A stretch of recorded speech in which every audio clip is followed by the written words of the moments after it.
Are you ready to travel back in time and take a fresh look at some iconic and classic perfumes from the past? These fragrances are still highly relevant and available today. If I've piqued your curiosity, I hope you'll continue to watch.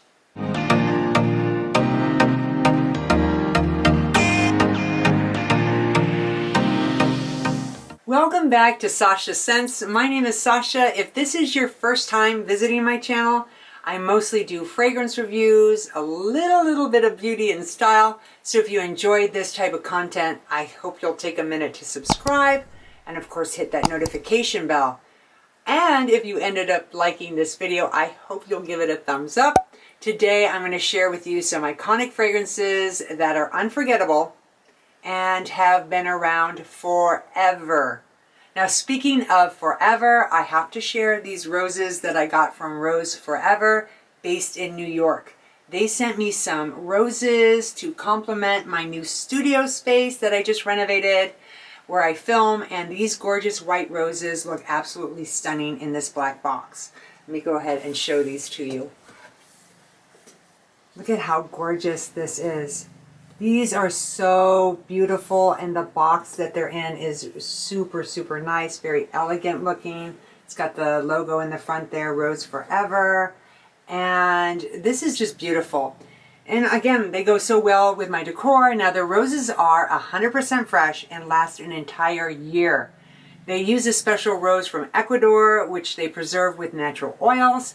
Their arrangements are handcrafted by professional artisans and come in different colors that can be arranged in round, square, and even heart-shaped boxes. The boxes come in different textures like velvet, suede, marble, and there's even a crystal clear box. Super cool. You can choose 9 to 49 roses in your arrangement, or they even present a single rose in a mini box. Now, I'll put a link to their website in the description box so you can check out what they have to offer. And they're also offering you guys $20 off with my code SASHA20. So I want to thank Rose Forever for this beautiful arrangement. Again, I just love how it looks in my space, and I will definitely cherish this. So thank you so much. All right, let's get into this video. All right, so this is about the most iconic perfumes of all time. And in order to be deemed one of the most iconic perfumes of all time, a fragrance needs both style and a certain edginess to it. Some are classic because of their heritage, and others took the world by storm when they were first introduced. Now, the following fragrances deserve your careful consideration, and mine as well, because there are several now on my wish list that I really need now. So let's just get right on into it. The first one I'm going to talk about is L'Air de Parfum by Givenchy. Now, we're all familiar with the gorgeous gowns that Hubert de Givenchy dreamed up for his muse, Audrey Hepburn. But it's not as commonly known that he also created a fragrance in her honor.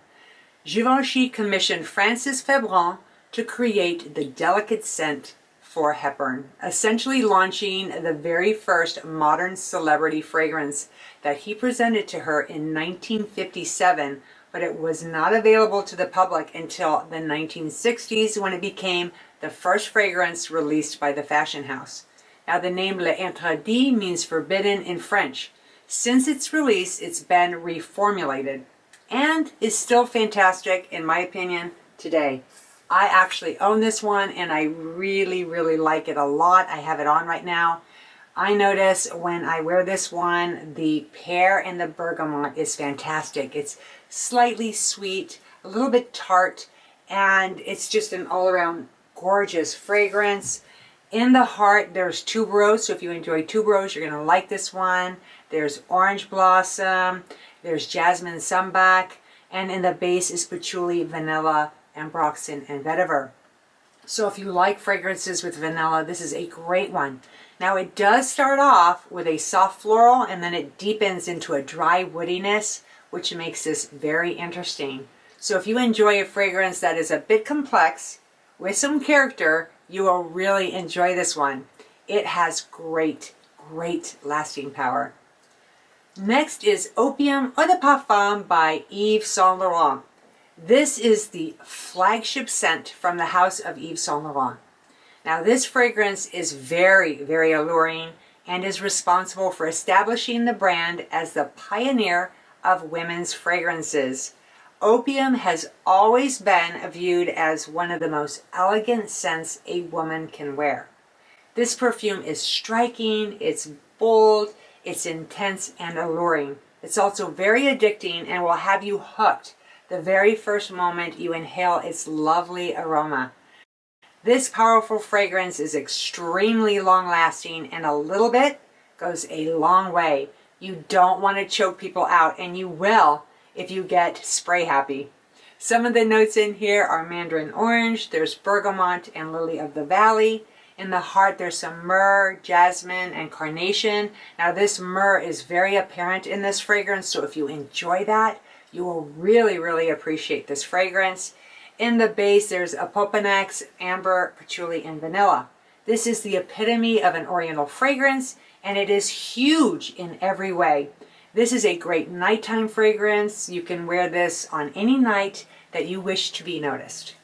I'm curious, do any of you out there have this one? Let me know your thoughts on it. I added this one to my perfume wish list. I have Black Opium Extreme, which I really love, and I know it's a lot different than the original Opium, but I'd love to get your feedback on this fragrance. I have smelled it a few times in the past, and I vaguely remember it, but you know, after doing this research, it's definitely on my wish list. Next we have Chanel No. 5 Eau de Parfum by Chanel. This has become one of the most iconic fragrances that oozes style and sophistication. In 1921, Russian-born French perfumer Ernest Beau was commissioned by Gabrielle Chanel to create a woman's scent to be rare and powerful. The fifth sample was chosen and was ironically named Chanel No. 5. Now, when Marilyn Monroe was asked what she wears to bed, ooh la la, she simply responded with a few drops of Chanel No. 5, and after that, the purchase of this fragrance literally skyrocketed. Some of the notes in here are neroli, ylang-ylang, and bergamot. There's also some lemon and aldehydes. Now you'll notice as I talk about some of these fragrances, aldehydes was used a lot in the past, as well as vanilla, and vanilla is still used a lot today. Aldehydes not so much, occasionally, but not very often as they did in the past. In this fragrance, there's also some iris, jasmine, rose, lily of the valley, and in the base, there's vetiver, musk, sandalwood, patchouli, amber, and vanilla. Now, I find that this fragrance might not be suited for everyone. On me, does not work very well. There are definitely other Chanel fragrances that I find more suited for me. Now, I recommend trying this fragrance before buying it. Now, it does last a long time, and if you want a classy, kind of a vintage, powdery fragrance, you will definitely like this one. Next is Shalimar Eau de Parfum by Guerlain. This fragrance is warm, intoxicating, and once you smell it, you will never forget it. It's an intense and inspiring fragrance which has held its popularity for many, many years and is synonymous with romance and love. It is literally one of the oldest perfumes at over 100 years old. Can you believe that? It's 100 years old already. But it's been reformulated since then. We all know it has. But it's one of the first Oriental perfumes to become widely popular. The lingering scent of iris and rose are gorgeous and very appealing. It is irresistibly sensual and best worn in the evening for an indulgent and alluring scent that is disarming and sweet. It really is an ideal fragrance for a night out on the town. Now, some of the notes in here are bergamot, citrus, lemon, and cedar, and it opens very bright, very citrusy with that lemon, and it mixes beautifully with cedar. In the heart, there's some rose, patchouli, jasmine, and in the base, there's vanilla, incense, sandalwood, some leather. It's kind of that soft suede leather, and then there's civet. Now, civet was used a lot back then. It's now more synthetic, I believe, but back then it was from the civet cat, which comes from the anal gland. I know that sounds so gross, but for some reason it worked really well with other notes and added to this fragrance. There's also tonka bean and musk. Now this is the epitome of a powdery fragrance. So if you love that type of fragrance and you adore vanilla, you will really enjoy this. It's very, very long lasting. Next, we've got Hypnotic Poison Eau de Parfum by Dior. This fragrance is supposed to represent a more naughty aspect of the fragrance world and was created by Francois Demaki. This scent lures you in with an intoxicating sweetness before you begin to notice a mix of some floral spiciness. It has a forbidden air about it, which makes it even more desirable. Now, I have the Eau de Toilette version, and even that, in my opinion, has that same mysterious and intriguing vibe. Now, this is recommended for the cooler, darker seasons, such as fall and winter. Some of the notes in here are licorice and almond, and in the heart, there's some jasmine and some orange blossom, and then in the base, you get this beautiful tonka bean and vanilla. Now, if you enjoy a dark and sensual fragrance with an amplified licorice note, you will enjoy this one. It's sexy, addictive, and mature. There's great longevity in this one, as well as the Eau de Toilette. Next, we have J'adore Eau de Parfum by Dior. This is the current queen of the Dior fragrance empire. This fragrance is by far the most famous scent ever released by this storied luxury brand. It was introduced in 1999 and is considered an aromatic masterpiece. J'adore. J'adore. This fragrance is perfect for day or night and all year long, although it really does shine in the springtime. Some of the notes in here are magnolia, peach, melon, pear, mandarin orange, and bergamot. So you have this very bright citrus opening that leads into the heart, which is more floral, of tuberose, lily of the valley, jasmine, violet, rose, orchid, and freesia. And then in the base, you've got some vanilla, musk, cedar, and blackberry. Now, this fragrance is considered rich and enchanting. The longevity depends on the wearer. On me, I only get about 4 hours on this, guys, but I've heard other people enjoy a much longer time of wear. So you'll have to test it out to see how it lasts on you. Next, we've got Rive Gauche. I can't pronounce this one. Rive Gauche Eau de Toilette by Yves Saint Laurent.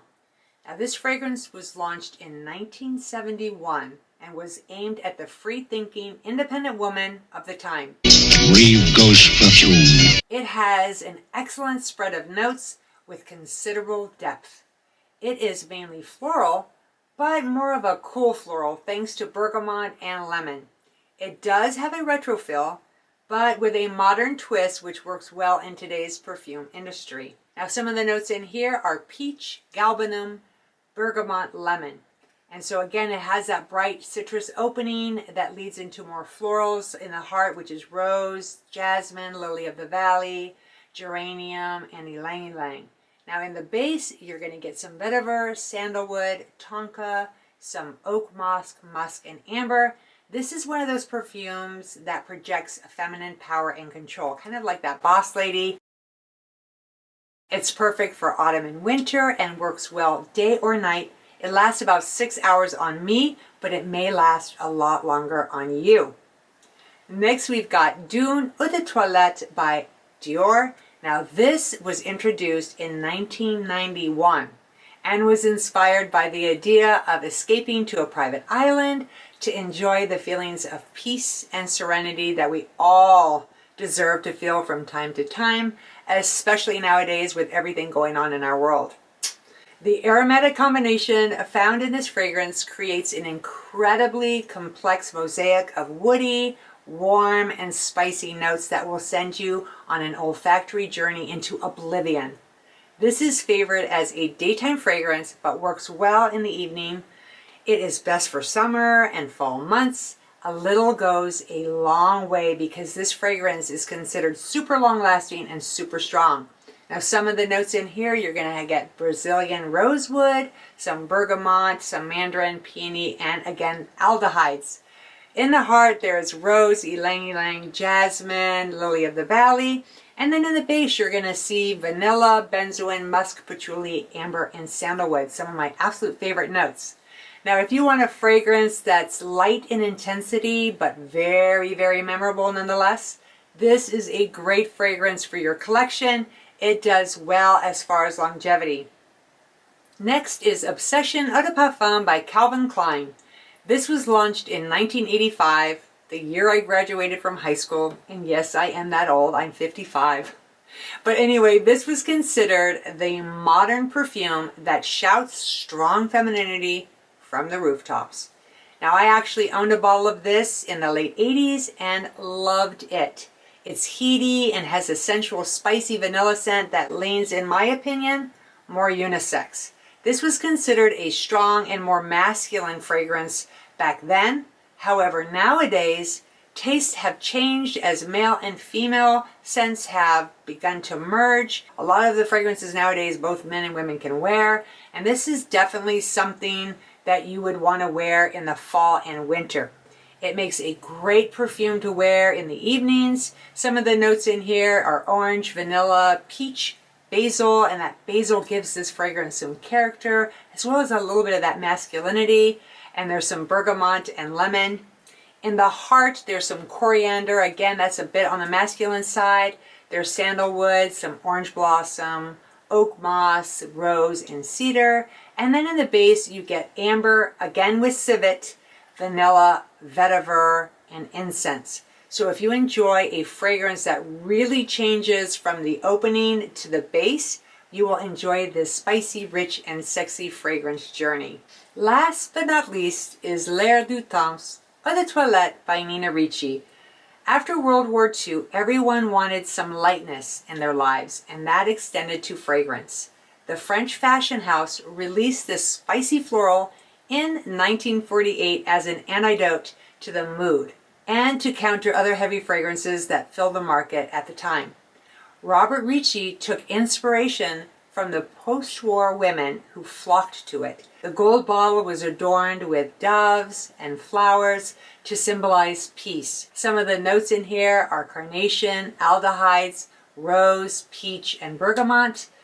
In the heart, there's some cloves, gardenia, jasmine, and ylang-ylang. So there's some soft spiciness going on in the heart.